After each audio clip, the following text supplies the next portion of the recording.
Hello, and thank you for joining us. A few days from now, on May 1st, Nashvillians vote on a much-anticipated proposal to change how we move around in this city.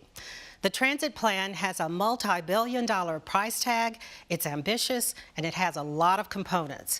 As voters figure out their positions on the transit plan, we here at NPT sent out an open invitation for a discussion about the transit vote to anyone who wanted to participate. Those who accepted are here in our studio audience tonight, and you'll hear from many of them in just a little bit. And we'll also hear from our Facebook community. First, let's start with a look at what the proposed transit plan includes. This is how the referendum will look on the May 1st ballot for Nashville voters. But the 55-page document that backs it is filled with narratives, graphs, and photos detailing Metro's proposed transit improvement program.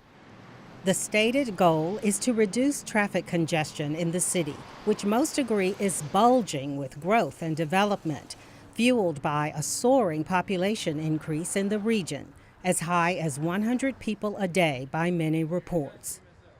In a nutshell, the transit plan has three objectives: improving and adding to bus service, constructing 5 new lanes of light rail, constructing an underground tunnel and transit station underneath downtown Nashville along 5th Avenue. If the referendum passes, the most immediate changes to transit would be upgrading the bus system, installing new digital signs at bus stops, incorporating ride-sharing programs to get people to bus stops, and installing Wi-Fi on the buses. The plan also touts several byproducts if it's implemented, like boosting the economy, providing more jobs, and improving pedestrian safety. Almost each of those pluses is challenged by opponents. They say the proposal puts too much into light rail and will disrupt city life and businesses for years due to construction. But the main dispute between proponents and opponents has to do with money. The transit plan's price tag is stated in the referendum, just under $5.4 billion to build everything in the plan, and almost $9 billion to do the build and operate the system for 15 years. The divide is playing out in print and on the airwaves. Our current bus system will be improved drastically. Half the cost is going to be paid from people who do not live here. And that's a good thing. And it's a lot more economical, especially for seniors. We cannot afford to wait. The price tag is over $43,000 per family over the life of the plan. 4 separate taxes will be raised, and Nashville will have the highest sales tax of any major city. And at the 11th hour, a handful of new counter-proposals for improving transit in Nashville have been announced as the backers wait for results from the May 1st vote. The tit-for-tat continues among all sides, but their lanes merge on this. Nashville must do something soon about its growing traffic congestion. So, this is a printout of the 55-page transit plan. How many of you have read it? Raise your hands. Okay, be honest. Okay. How many of you have already decided how you're going to vote? Whether you're going to vote for it or you're going to vote against it, you've already decided. You don't have to tell me how you're going to vote. Just have you decided? Raise your hands. Okay, all right. If you haven't decided how you're going to vote, what is it that's holding you back from making a decision? What do you need to know, or what's causing you confusion? You didn't raise your hand. Do you mind telling us? I think I know how I'm going to vote. I have major concerns about the price tag and about what it's going to do to our city in terms of debt and whether the whole plan can be completed or not, and what that'll do to the various areas of the city that get it or don't get it. Okay. Anyone else who hasn't decided? Tell me why you haven't decided, because we're going to try to get some answers tonight for people who are unsure. Just like most people, I'm interested in the cost of it, but I do have a concern about the Metro Rail that's downtown. Can we justify the need for that? And maybe if we aren't going to need that, can we take those costs and maybe put it towards something else? When you say the Metro Rail, tunnel, the the tunnel, rail the thing. tunnel downtown is what you have concerns about, and the cost of that. Yes. And Is whether it can be distributed Is there elsewhere. going to be, are there going to be enough people using it? And if not, then why spend that money, put it elsewhere where we need it out in this, farther areas? It seems to me that we have, really our problem is not a lack of having a transit system, it's a lack of ridership on what we have and building on that. And without a doubt, I think probably everybody, the way that the proposal or the vote is written, it's all or nothing. There's no staging, there's no accountability that I can see. The budget has said it's estimated at a certain cost, but okay, what if it's double that? Well, we voted to do it. I don't know what the answer is on that. Maybe I'll find that out. But where we are is that I believe that everybody would be for the stage one if we could vote on that. And then, if we had some triggers or something that had with ridership or accountability that would trigger these actions in the future, I think it'd be much more acceptable proposal. So that's where you get stuck after stage one, right? Yeah. Okay, let's take a look at what stage one is. These are the 8 major components: frequent transit bus network, access ride and mobility on demand, that's geared towards the seniors and people with disabilities, light rail transit, neighborhood transit centers, that's the places where you stop and wait for the buses, they're going to be improved. Crosstown routes, that's a big one for a lot of people. Now, if you want to go crosstown, a lot of times you have to go downtown and get a connector. Rapid bus transit, revised downtown, that includes the tunnel. Ma'am, you brought that up. And commuter rail, which I think primarily refers to Music City Star. There are people here tonight who helped to develop this plan and might want to clarify some of the things that we've heard are causing confusion. So I see you, Mr. Bland. Would you like to address this gentleman's concern? Steve Bland, Chief Executive Officer for the Metro Transit Authority. An important thing on the ballot initiative is this came about after the culmination of about a 3-year planning effort between Nashville's comprehensive plan, Nashville Next, and the Metro Transit Authority and the Regional Transportation Authorities and Motion Long-Range Strategic Plan. And where some of the high-impact, high-capacity corridor investments like light rail and commuter rail came about is after engaging with about 20,000 Middle Tennesseans, the overriding thing we heard is that we need to make a network that is faster, yes, but even more important, more reliable. People understand that with the growth, we can't necessarily get everywhere as quickly as we do today or as we did 10 years ago. What people find frustrating is if it takes me 30 minutes today, 45 minutes tomorrow, an hour and 10 minutes the day after. And one of the things that light rail and rapid bus in particular offer, and the most important feature of the downtown tunnel, is that regularity of travel. What we see today on the Music City Star between Lebanon and Nashville is it runs at about 97.5% on time. That is a way better percentage than I-40 at rush hour. I can guarantee you that. That's the main feature of the high capacity network that I know a lot of folks have questions about. But clearly, LaTanya, everything else you've spelled out is an important component of the overall plan. Well, I do want to address his concern because why is there so much at one time? I think what I heard him say is, could it be more like a cafeteria style or, phase one and let's get that right? And why put all the elements in the bucket right now? Well, again, coming back to what Middle Tennesseans told us about travel time reliability. So, for instance, improving frequency of the existing bus network will be critically important. It will be a very short-term upgrade, as will extending service hours on the existing bus system. But that will be primarily a huge benefit for current riders because that bus network is still going to be in traffic with everybody else. So I tell you what, I'm going to interrupt you real quick because I'm a visual person. I imagine there are others who are. We have a graphic of the map. Let's pull that up and show the complete map with all the corridors.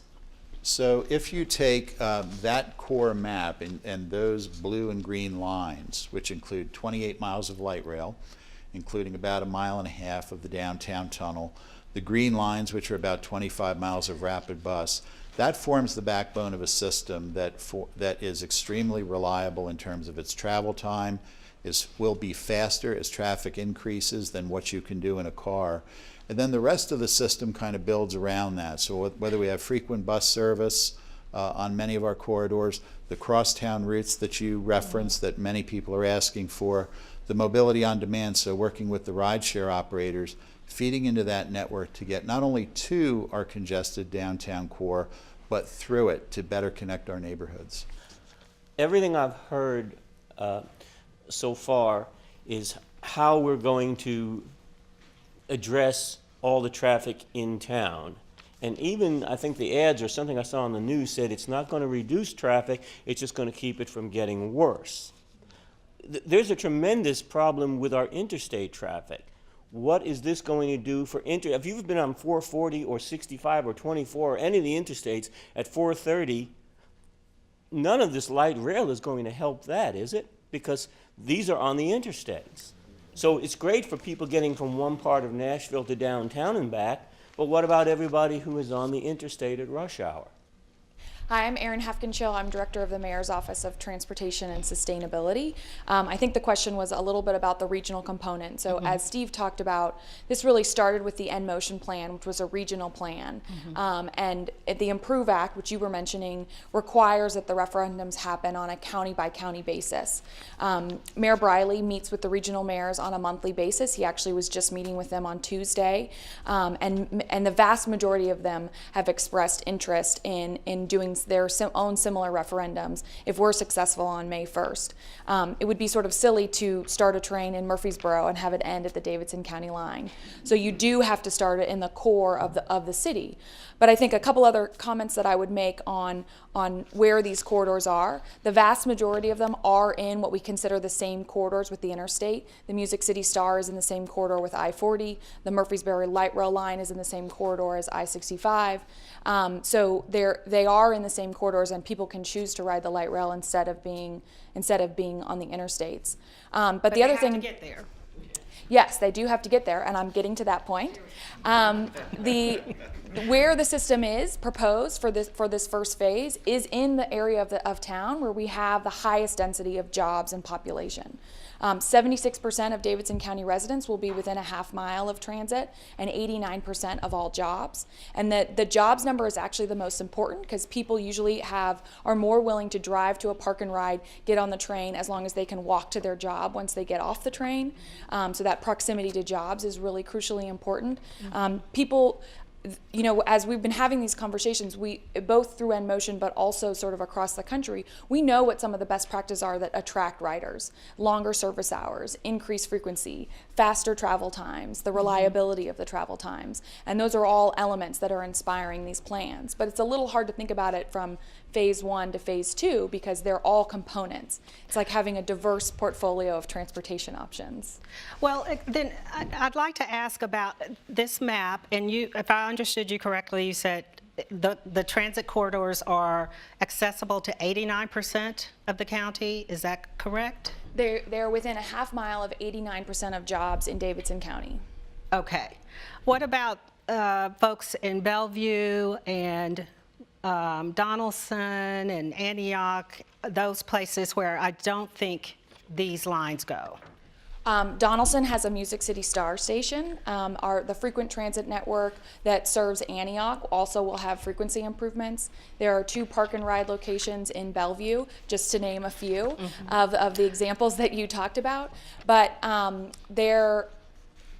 lot of the places you mentioned also are less dense than some of our urban core neighborhoods. So there's many more people that are in walking distance of those urban core corridors. And it would make more sense for people to be accessing the service in Access Ride or with our mobility on demand options if you get a little further out of the county. Okay, so those folks could access the line through the mobility on demand. Anyone have any comments about that explanation? I have a question about the Music City Star, which I think is great. But I don't know what the current numbers are, but at one time there were only like 3 trains in the morning and 3 trains out. Is that different now, or is that, that's not really solving that big of a problem? And for folks who aren't familiar, the Music City Star is our commuter train. It's a 32-mile line that begins in Lebanon, Tennessee, and runs into Riverfront Station, right down really at the front of downtown. Currently, the Star carries about 1,200 riders a day. As the gentleman indicated, there are essentially 3 inbound trips in the morning rush, 3 outbound trips in the afternoon. Number one request we get is for more trips, midday trips, evening trips, weekend trips. That is a component of the Let's Move Nashville plan, at least in the Davidson County portion. We would be having all-day service into the evening with 30 to 40-minute frequency during rush hour, 1-hour frequency in the midday, 1-hour frequency in the evening, and also service on the weekends.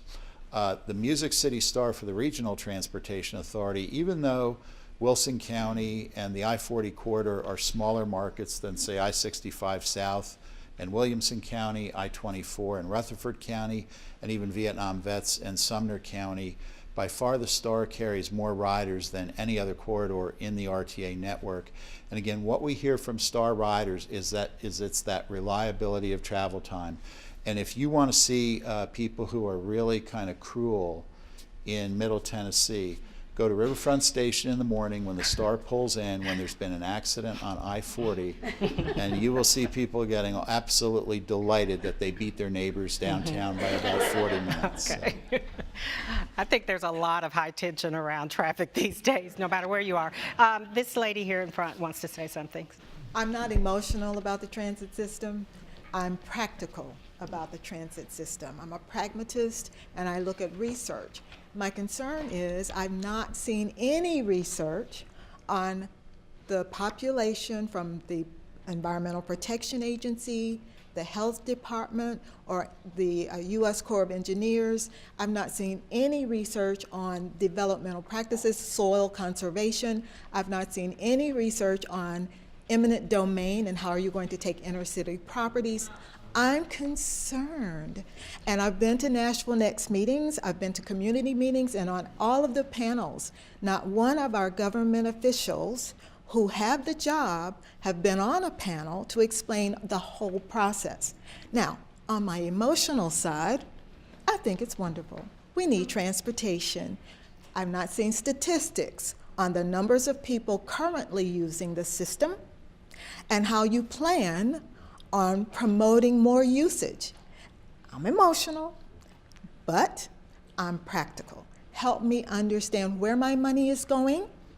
And I know David, and I knew Megan, but it's not making sense to me. The dollars and cents are not adding up to our constitutional rights of health, safety, welfare, and disclosure of how our asthma, our hearing, our respiratory distress, our PTSD, and any other symptoms that we're going to struggle through with blasting. Have you decided how you're going to vote? You don't have to say. Oh, yes. You have decided. Yes. I would like to change my mind, but I need more information. So I need research. I'm assuming you're voting against. I am going to exercise my constitutional right to keep my vote private. Okay. Yes. Yes. There were a lot of clues in that comment. There is no conversation about the environmental impact of all of this. I mean, we assume, I guess, that we're getting people off the road, so that's going to be a positive. But I haven't seen anything or heard anything about the issues that she's brought up.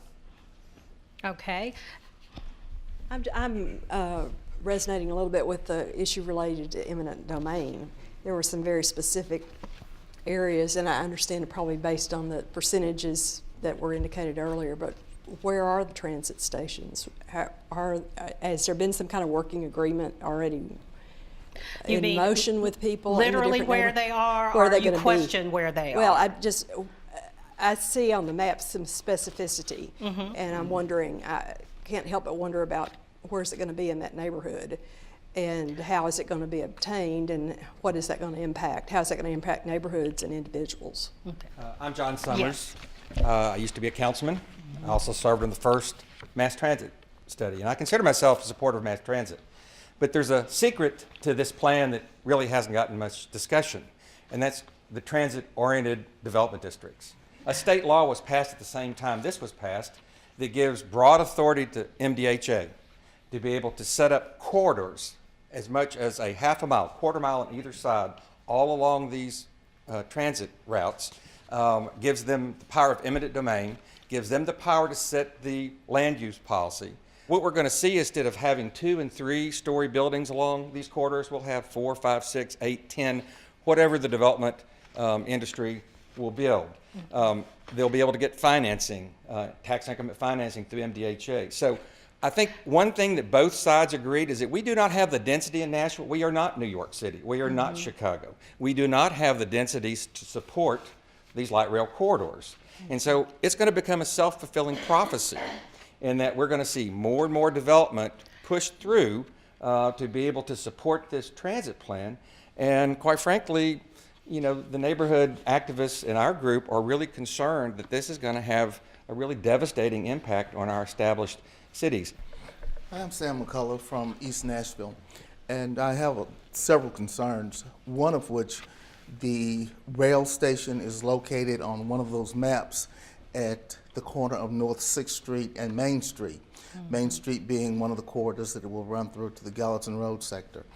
I went to one of the meetings over at East High School, and I asked the young lady, this corner here, is that what you all plan for, a station? And she said, yes. I said, well, that corner is 601 Main Street, which is First Baptist Church, East Nashville, and is on the National Register of Historic Places. Plus, that's my family church for over 100 years. There's a lot of concern with it, with MDHA having that much leeway into the neighborhoods. The gentrification that's already going through these neighborhoods that are right off of Main Street, right off Gallatin Road, Dickerson Road, it's almost unaffordable now. A house on the corner, 4 doors up from me, is $609,000. So the few people we have left in the neighborhood, it's going to be a challenge, property tax-wise and everything else.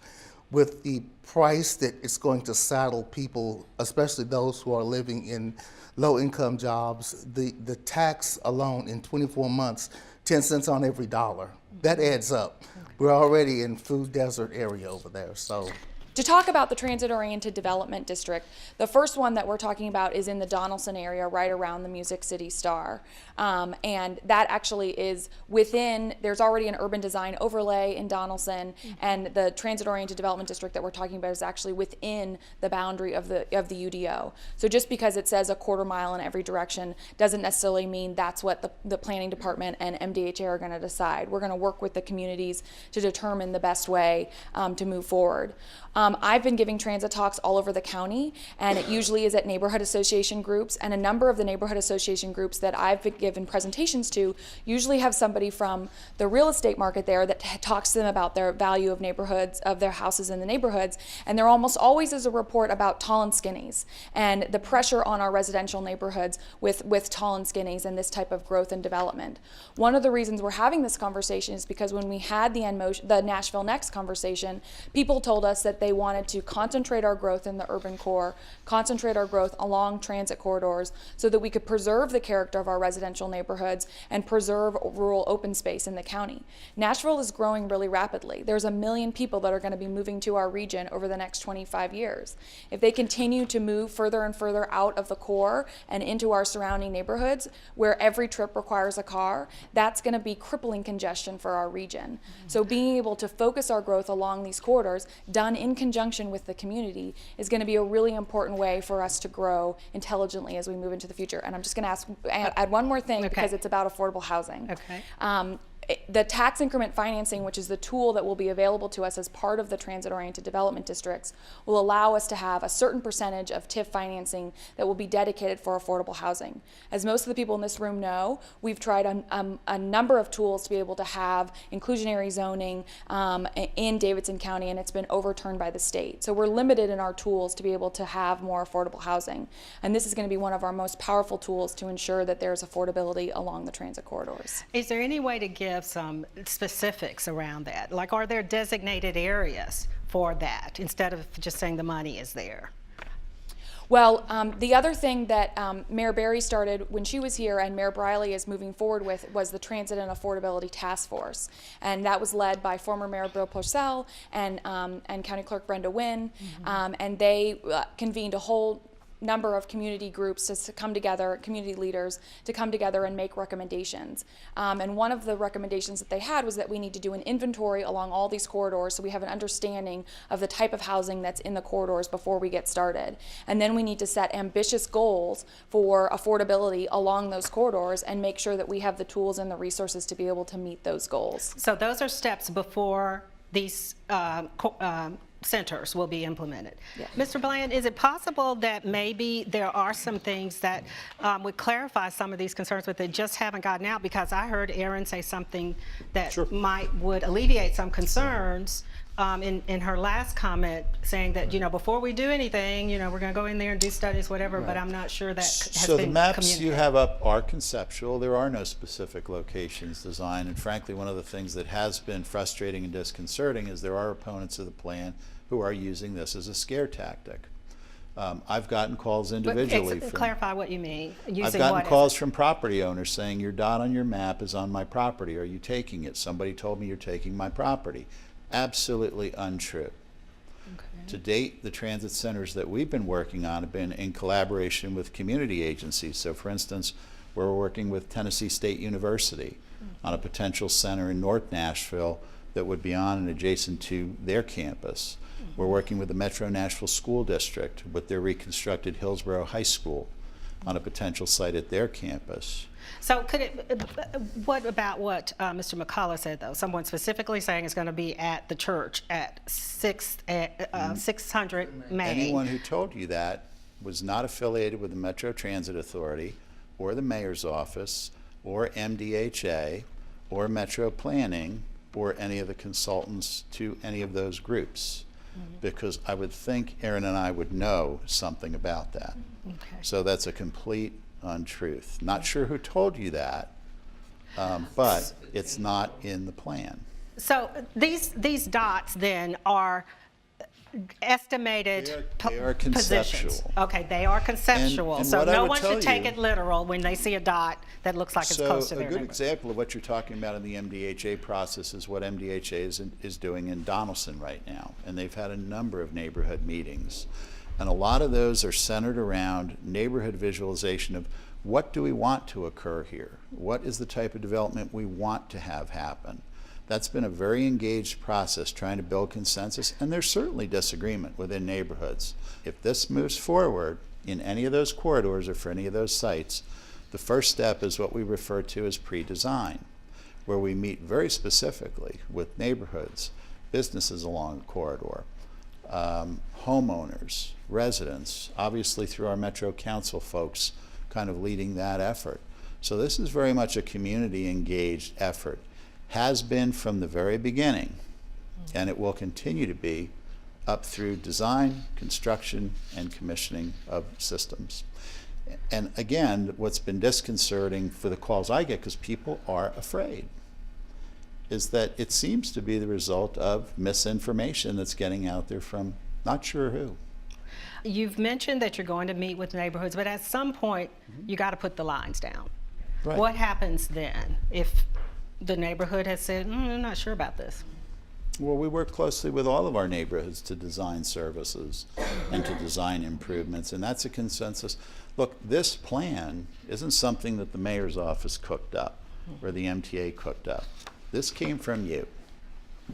It came through Nashville Next, and it came through NMotion. LaTanya, you'll remember when we did this very same I format went to some of the through discussions. NMotion.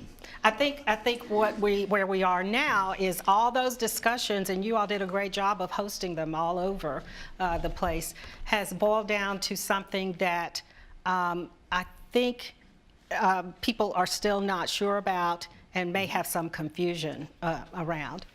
My name is Jeff Obafemi-Carr. I'm a senior advisor for No Tax for Tracks, and I'm also a lifelong Nashvillian, and I'm also a transit user. My son is in Metro schools. All four of my youngest are in Metro schools, and my wife and I use public transportation, and we have been users for life. The ridership has always been really, really low. I talk to people too, and there's misinformation that goes out on all sides, and when people are out talking in conversation and they're not getting information that's tangible, it makes them unsure. What I hear in the neighborhoods that I go into are different things. We look at the map and we say transit is covering everything. But when we look at 70% or more of the money being put into the light rail system, and people being concerned that light rail is inflexible and does favor real estate deals and development to build density, then you look in Bordeaux, you look in Bellevue, you look in Southeast and Antioch, and you say, well, what do we have? We get enhanced bus service, truly. But when you look at the price tag on this of $9 billion or possibly more, the map basically tells you that downtown density is the goal here. And we've heard that talked about. Ashford Hughes, I think one of the mayoral assistants, said that this is the largest economic stimulus package in the history of Nashville, and that was acknowledged. So when people hear that kind of talk, they say, well, why is it that the lion's share of the tax money that's going to be raised from 4 different sources, from a regressive sales tax that we all agree, all experts agree, has a disproportionate effect on the poor, the elderly, those on a fixed income, and those who have to pay sales tax. If the energy is going into primarily antiquated technology that has not been proven to be effective in comparable cities, then in essence downtown is getting train investment while the rest of the neighborhoods get the bus and the tax bill. And that's where the confusion comes in, and that's what we hear from people who, in a city of 687,000, don't feel that the 18,000 and some change that were part of the in-motion process represents them. What Nashville asked for, and what we've heard repeatedly as themes over the last 5 years, we've heard 2 things. We've heard we want affordable housing, and we've heard we want traffic congestion relief. And when I talk to people, they are convinced somehow that this is going to provide congestion relief. But as traffic experts will say, none of the proposed transit centers are in alignment with the interstate or with exits, so there's no access for park and ride there. So when we talk about the lack of specificity, and we actually read the 55 pages, it's quite interesting when we find words like may, could, possibly. So when you have a plan that depends on a philosophy of if you build it, then perhaps people will start riding it. It's too high a cost to pay for something that scientifically does not alleviate what Nashvillians wanted, and that's the actual traffic congestion. Okay, I'm going to get some more comments, but let's talk about cost, because we really haven't gotten there and the program is moving along. Let's go to the second paragraph of the referendum, because the referendum is 3 paragraphs. It's not 55 pages when you go to the back. And the second paragraph literally states the cost figures. Present day value to build, $5.4 billion, and the estimated cost through 2032 of almost $9 billion. One of our Facebook commenters, Lynn King, says county by county doesn't work. If a county bows out, Davidson is stuck with the bill and the poor outcomes. This plan has been represented almost like there's a gun to our head. If we don't do something right now, we're going to be in terrible shape in a few years. There's nothing else but this. But there is a Plan B. I went to their meeting. Plan B people, now, when I was invited to that meeting, I said, look, if this is just going to be vote no because it's too much money, I'm not interested unless they have alternatives. But the Plan B people had alternatives. They were talking about the city leasing for 3 years 1,000 microbuses that people could use, kind of like they use Uber, and I've never used Uber, but I have an idea of how you'd call in advance, or you would text in advance if you know when it's going to be, but there would also be some microbuses available for people who just realize, oh, I got to go downtown, and I don't want to get stuck in traffic. Now, I'm not saying that that's the alternative. What I'm saying is there are a myriad of alternatives out there, and this seems like it's being rammed down our throat as it's this or we're going to become Chicago. I think that there's something in between, and I don't think that that's been presented to us. There are several plans that have popped up in the proposals, I should say, that have popped up in the last couple of days. As you mentioned, one person on Facebook, Joe Fareed, I think it is, says, I'm wondering if the plan properly takes into account technological change during the next 10 years. For example, technology plus good planning might allow for much greater ride sharing where each vehicle could average 3 people. Self-driving connected cars are also on the horizon. We've heard about that. Anyone else have a comment about? Let me go to this side of the room. So with these other plans and the availability of these plans, can somebody explain how that would work as it relates to dedicated funding and how those things could come into effect? Because I'm under the impression that this initiative is on the ballot, and we get to vote for this opportunity to start a process and create the funding mechanism for the process. So I'd just like to explain a little bit more about that. Well, and the other plans are proposed, but I don't even think they've gone before the council. So, I mean, that's not on the ballot May 1st. But if someone wants to address her question, Erin? One of the comments that I want to make is that there are, again, Steve and I are out in the county giving lots of presentations, and half the time when we're in the county, some of the people want an all-bus solution. Half the time we're in the county and they want more light rail lines, and they want the light rail lines to be extended further out into the county. So I think for people to think that we ever are going to go through a planning process and come up with a solution that 100% of people want, it is just not how planning processes work. NMotion and Nashville Next were based on months and months of engagement, best practices from across the world. We know that light rail works. There are 24 light rail systems in the United States. Light rail ridership across the country is up 20% over the last 10 years. We know that when you have dedicated lanes, which this alternative with a whole bunch of buses running around in mixed traffic wouldn't actually be a competitive option to driving, so very few people would choose to use it. So we'd actually have more cars on the road than less.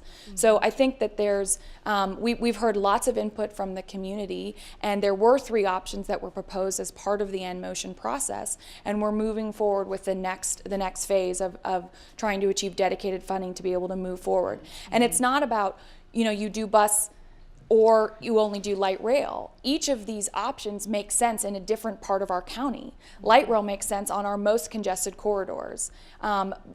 Rapid bus makes sense on other corridors. When bus service further out in the county makes sense in those places, but we also will have opportunities to extend it. It's not a one-fit solution. We're a 533 square mile county. There's going to be different things that work in different parts of the county, and we've looked at the best practice from across the country to figure out where that makes sense. Technology absolutely will help us serve some of our more suburban and rural parts of our county and be able to connect it to our high-capacity corridors. Okay. Thank you very much, Erin. And there was a lot of work put into the NMotion discussions, and at some point you do have to bake the cake. I mean, you got all the ingredients. You can't just keep meeting and meeting and meeting. And so what she's saying is this is what they've come up with. But there is someone in the audience who knows a lot about community engagement. David Plazas with the Tennessean is here. Thank you very much. David Plazas. Last year I wrote a series on affordable housing and quality of life, and I spent my first year here riding a bus once a week for a whole year to really get to know the transit system. And what I'm finding is that the angst that I'm hearing here is, what's my place in Nashville? Where do I belong? Can I afford this? Will I have a place here? Because we see this displacement. One of the things that I'm hearing a lot when I get letters from people who talk about alternative plans is they may not have the context to know that 2/3 of the bus ridership is low-income people, individuals. And I've always been concerned about the ridership, the culture of ridership. It's a question I ask at every forum. Steve Bland and I have talked about it. I know Jeff Carr had addressed it at a recent debate that we had. And the question is, are you willing to ride with someone who is not like you, who is not of your income level, who is not of your race? Because we have these serious issues of income and racial segregation in our city that we have to contend with. And this is one of the conversations that I definitely would love to explore with both sides, because the fact is we have been an unequal city, and we're not alone. This is across America. The wealth gap is getting larger and larger, and there's a question of, if we don't have a dedicated source of funding this time, will we have one the next time? On the other hand, is this something that we can afford? And I think these are legitimate questions. One of the things that I'm most concerned about is the tone of the debate that I've seen, which is, you've seen especially on social media, people attacking messengers just because they have a different viewpoint. What can we do to have a civil conversation where we can say, okay, I agree with you or I disagree with you, but I'm not going to consider you someone who is not worthy of my attention because you have this disparate point of view. One of the things that we're doing, we're in a process of trying to get briefed by different sides. We just saw Mayor Briley and we saw Aaron recently, and we'll be seeing different sides from No Tax for Tracks and others to really try to understand this plan and provide some recommendations for the voters to think about. At the end of the day, I recommend that people become informed. Now, I will also agree with one thing that Mr. Bland said, which is this plan has been around for a while. I will tell you, if you follow this plan, there are no surprises.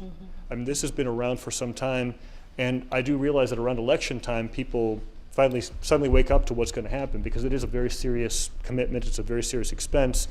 So how can people push past that and know, so that we know that the decision on May 1st is representative of people really understanding this plan and not reacting to rhetoric? I'm glad you asked me about it. I have a column coming out about this. And one of the things is have a common set of facts. Know what's in this plan. You don't have to agree with it, but know what's in it. And basically talk about... And you literally read the plan Yes. on Facebook, Yes. I believe, live, for people who don't want to read it for themselves. Exactly. So some of the concerns that readers have are concerns that are repeated very much, again, of misunderstandings about the law. For example, size, scope, and cost. People say, well, why isn't this a regional plan? And we tell them it's because it's the law. It's county by county. That may not have been the best idea, but that's what we have. The other question is the cost. We talk about the $5.4 billion in capital construction, but also the $9 billion in total financing, interest, all these other things. We want to know the facts about when things get done. And so that's the first and most important thing. If we can agree on that, that's going to take us a long way. Number two, do not get into pointless Twitter feuds. They don't work. I've been in them. They're terrible. Sleep on your response before you respond. But at the same time, try to have these debates. The reality is we've got to have these conversations because it is about the future of our city. The big pressure that we're seeing in terms of growth is there's going to be greater inequality in many ways. The question is, will this transit system, at least bridge it from the standpoint of getting people from point A to point B? The pro side says yes. And we see cities like Seattle that have been successful at that. But there's a lot of uncertainty because Nashville doesn't have a history of having something like this. And that's something to consider. Thank you, David. That's great perspective. I would like to know about the dedicated funding question because I think we kind of skipped over what you were saying. So is there someone that can explain the dedicated funding issue and whether or not, what happens with that with these other plans? I think that was your question, correct? Is there anyone that wants to address that? A lot of people are asking the question, can this plan be changed? And when I get phone calls and we have people who are passionate about whether they want to invest this money for too many maybes, we talk about why this funding is dedicated when people say in an era where we can't buy copy paper for our school children, and when we have a shortage of affordable housing and people can't make their rent, why are we talking about investing $9 billion on maybes and coulds? The word that appears maybe a little over 60 times in the 55-page plan. The chart that was up before, the red part, that money has not been applied for, it's not been guaranteed, it is a grant. So what we hear is this concept of dedicated funding. And we also hear some of the rumors, which I know are untrue, that if we don't do this now, then it's going to be 6 years, 8 years, 10 years. The number keeps going up. That's kind of the hyperbole that's going around. But one of the facts that we have is from the actual Improve Act, and that's why I wanted to read from it. Section 4 of the Improve Act says that if the referendum on the transit plan does not pass, then Metro Council can submit an alternative plan after 12 months. So this is what the law actually says. So we can make a decision and be informed, and even if it's passionate. People are passionate because we are going to be the ones in Davidson County paying for this for the next 50+ years. To give us a little bit of clarity on the economics, Dr. Getz is here from Vanderbilt. He's an economics professor. I've been engaged in studying transit for 45 years since I've been at Vanderbilt. Okay. And I would simply comment about the level of debt that's showing in the chart. So this $3.5 billion of debt, the annual carrying cost of that at the interest rate used in the plan will be excuse me, that's the light blue section, That's right, plus the TIFIA 6% in the orange. Okay, the light blue and the orange. Yes. So the carrying cost, amortization cost, the mortgage bill, if you like, on that annually is $241 million. If we tripled our current ridership, that would be adding 20 million rides a year. That would be approximately $12 per ride in capital cost alone, not counting operating costs or any other dimension of the cost. Just paying the debt service would cost us $12 per ride. It gives you a sense of the extraordinary cost that we're engaging in to go with the extensive light rail program. Current ridership is under $10 million a year across all of the MTA's programs. It's under $9 million on the bus program. And I think Mr. Bone said this week that his best aspiration was that we would triple the ridership. So that would put us out at 30 million rides per year. So that would be an addition of 20 into 240 million gets you to 20. And what is the likelihood that ridership increase enough to compensate? Ridership has been falling. Here in Nashville, it's been down each year for the last 5 years. We're down about 6% overall. Many southern cities that have been automobile-oriented, their transit ridership is down by 20% And since Dr. a Getz, recent are you peak. referring to all ridership or bus ridership? Bus plus rail, so Okay. the total transit ridership. So what does that mean? How are people getting around if they're stopping? They're living closer to work. They're working at home. They're using alternative means of transportation. They are leaving scheduled conventional transit service in large numbers. We have a sense that our cities are gentrifying. Nashville is certainly gentrifying, so higher income people are moving into the middle of the city, and they are less likely to use transit with the frequency that lower income people have used transit heretofore. Okay. My understanding is that the right-of-way for these light rail systems are going to take traffic lanes away from automobile traffic. Is that true?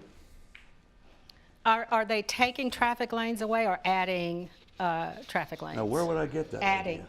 So there's going to be additional property that's going to be obtained through probably eminent domain that will provide right-of-way for the rail system. Is that correct? The general guidance we've had in working with TDOT is to maintain traffic flow. So there wouldn't be a reduction in overall vehicle capacity. One of the things we did in a preliminary assessment is to look at the 5 corridors. The land is generally sufficient. There are a few pinch points that we need to deal with, but if you look at the high capacity corridor study we did, Murfreesboro Road, for example, if you go down Murfreesboro Road, you will see that there is significant median in the middle of that between those lanes. That would not be true on Nolensville Road, I think. Some sections of Nolensville do have that capacity, but for sure, and that's again part of that process. But I guess the thing I would add, and what Dr. Getz was saying, what we've also seen in terms of how people are getting around is, in about the last 10 years, about 111,000 more cars per day on our regional road network. So, and that trend isn't reversing. While you're up, Mr. Bland, a question from Facebook. Tori Jones Venable, are you talking about the turning lanes? And if so, do you cut out and put in rail lines? Or if you do cut out and put in rail lines, how do people safely cross? Actually, one of the features in the light rail corridors is we know a lot of these corridors are notoriously dangerous, particularly for pedestrians, but you also see much higher than average accident rates, vehicular accident rates, and largely it is that uncontrolled access. So one of the approaches is by making those intersections safer for pedestrians, for autos, as part of an overall corridor improvement process, improving sidewalks, improving our pedestrian crossings, improving our bicycle access, improving our connections to the connecting neighborhoods. So whether you drive, you walk, you ride your bike, you take Lyft or Uber, you use a connecting bus, those corridors function differently than they do today, but they function more safely, and they can also throughput more volume, which is really what we're talking about in these corridors. It just appears to me from the study and from what you said that's justifying the light rail for the most part in those corridors is it's to connect with other counties that might join, okay? So we're really in that 70% of the cost that's being borne by Davidson County taxpayers seems very disproportional in order to serve these other counties. Now, and I'm just saying, just from the standpoint of serving Davidson County, because that's where we live, right? You know, it seems like if we make it better if we take Davidson County people off the road, it's just going to make it easier for the people in other counties to drive in on the freeways. And so the other thing is that what would the putting rapid bus transit corridors in place of the light rails, what would be how would that serve for serving Davidson County? What would that not do that the light rail does for Davidson County? In other words, why can't you just have the why rapid can't you bus just have all transit? rapid bus for Davidson County? Well, largely it wouldn't attract anywhere near the ridership, Davidson County or otherwise. The rapid bus transit? Correct. Okay. And why is that? It doesn't have the feature of reliability that light rail does, and that's what 20,000 folks told us was the most important characteristic for them in trying to choose to use a mass transit system. Okay. So how can we reconcile this human factor of human nature and things that have been raised about from David Plazas to others about and Dr. Getz, people aren't riding buses or they don't want to ride buses with people that aren't like them, and the fact that we've got to do something? There's a collateral damage cost that for the last 3 years has not been addressed. I've been to a lot of the meetings, at least 70% of them, and the same question exists for me. What is that? Where is the research from Nashville Electric Service, Piedmont Gas, and Metro Water where the damage will occur in pipes that leads to all of the businesses and our homes based on construction, vibration? I'm not seeing that. That's additional cost to what the transit is going to cost for every homeowner, every business. And I'd like to know the feedback on raised prices for utilities above and beyond homes and housing and the rail. The capital costs take into account any utility work that needs to be done. Okay. So if a sewer line needed to be replaced or a water line needed to be replaced, but as a utility customer, the thing I would add, so if we don't give the capacity, as Nashvillians told us through Nashville Next, of putting more density in areas like downtown Nashville or some of our key congested corridors, then what would the cost of utility customers be when Nashville Water or NES has to keep expanding infrastructure into what's currently farmland or forest? Once you begin construction, especially for light rail, you're going to have a huge blasting component. We don't have any information from environmental protection to talk about the limestone and what it's going to take to get into the grounds. We don't have the U.S. Corps of Engineers. So environmental impact of the construction and the cost, installation. And the cost. And the cost. So do you have data on that? Costs associated with the construction of those lines are included in the project. Do you have studies on the environmental impact? Absolutely not. You don't do that until you're ready to construct. There's so much unsurety when people ask questions and when there is pushback. I never mind if people push back on questions because people have a right to know, especially if we're going to be asked to invest their money. When you don't, when you say, I don't know and I'm not sure, it's like an investment and somebody brings you a pro forma and asks you to write $1 million check and you say, show me the projections, show me how I'm going to get a return on my investment, and show me that for 3 years. That's what you make the investment on. If somebody says to you, write the check first and we'll figure it out later because we just got to get the funding in place, any smart investor is not going to do that. That's the pushback that we're hearing from the city with the alternate plans, with the people who say I was not a part of the 18,000. They didn't come to my neighborhood. They had the charrette from 8:30 to 4:30 on Wednesday, and I was at work. All of these voices that we're hearing now, it's a unique opportunity.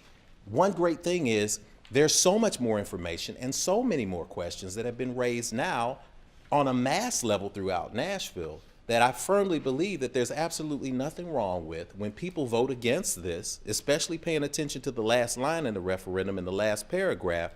We have another 12 months where we can come back with a concerted will and create some plan that is equitable, that is forward thinking and not backward thinking, and that may actually happen in phases so that we devote this to what people are actually saying they need. And I don't think there's any harm in doing that and making that something that's fair and equitable for all of the neighborhoods. Well, I think with any public project, it's important to look at two sides, the cost but also the benefits. So I'd just like to ask, how did the planners monetize the benefits, if you could compare the benefits to the costs? Because just looking at the costs is not the whole picture. All right. I'm going to let Aaron answer that question and also have a final word because we do have the vote coming up May 1st. And that's a fact. Whatever happens from that vote, Jeff has raised some other possibilities if things go in one direction, and I'd like you to talk about the direction you're hopeful for. There have been a lot of questions that have been raised this evening, and I think that what I would recommend to people, there's obviously a lot of information on our website, but many people from the mayor's office, from Steve's team, are out giving transit talks to as many community groups that are interested in hearing about them. And when we're able to really, this is a complicated issue. There is not a silver bullet solution to our transportation problems. And if anybody is saying that, then they probably don't know what they're talking about. So we are able to present the plan in a way where we can walk through the process that we've been through to come to the conclusions that we've had and why we need to be investing in the system. We have looked at the benefits. One of the most tangible benefits is the jobs that it creates. It'll create 3,800 jobs over the 14-year construction period, which is equal to $3.6 billion in additional labor income just in Davidson County.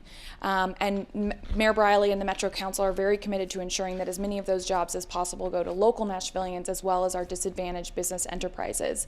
But there's a lot of other benefits, if I could just name a few. 37% of our greenhouse gases and 85% of our smog in Davidson County comes from the transportation sector. And a lot of the asthma that you were talking about, particularly for children, is impacted by poor air quality in our region. This system will be equal to planting 1 million trees a year starting in 2033. So they're really, really strong air quality benefits and clean air benefits. As Steve mentioned, Nashville's actually a pretty unsafe town when it comes to traffic accidents per capita. Transit-oriented cities are 5 times safer than car-oriented cities. And we have data that backs that up, that we'll see fewer traffic accidents when this system is implemented. And one final one is access to opportunities. The system will be within 90% of all households in Davidson County that don't have vehicle access. And anytime you get on the bus, there will be 30% more jobs within a 30-minute trip time. We know that housing costs are going up in Davidson County, but not investing in transit isn't going to make Nashville all of a sudden more affordable. Being able to reduce cost burdens, housing and transportation are the two biggest costs on Nashville households. And being able to invest in transit and be able to create an affordable, high-quality transit system means that people will be able to reduce their cost burdens as families while also improving their access to opportunities. Okay, thank you. So I encourage everyone in our audience and those who are watching and also those on Facebook to do your homework, because really this is accountability for us as voters to understand this. And as David Plaza said, this really isn't new. So if it's new to you, then you haven't done your fiduciary responsibility as a voter to prepare for the election. We need to be engaged. We need to understand what it is that we're voting on. And if you're in Davidson County, you should vote.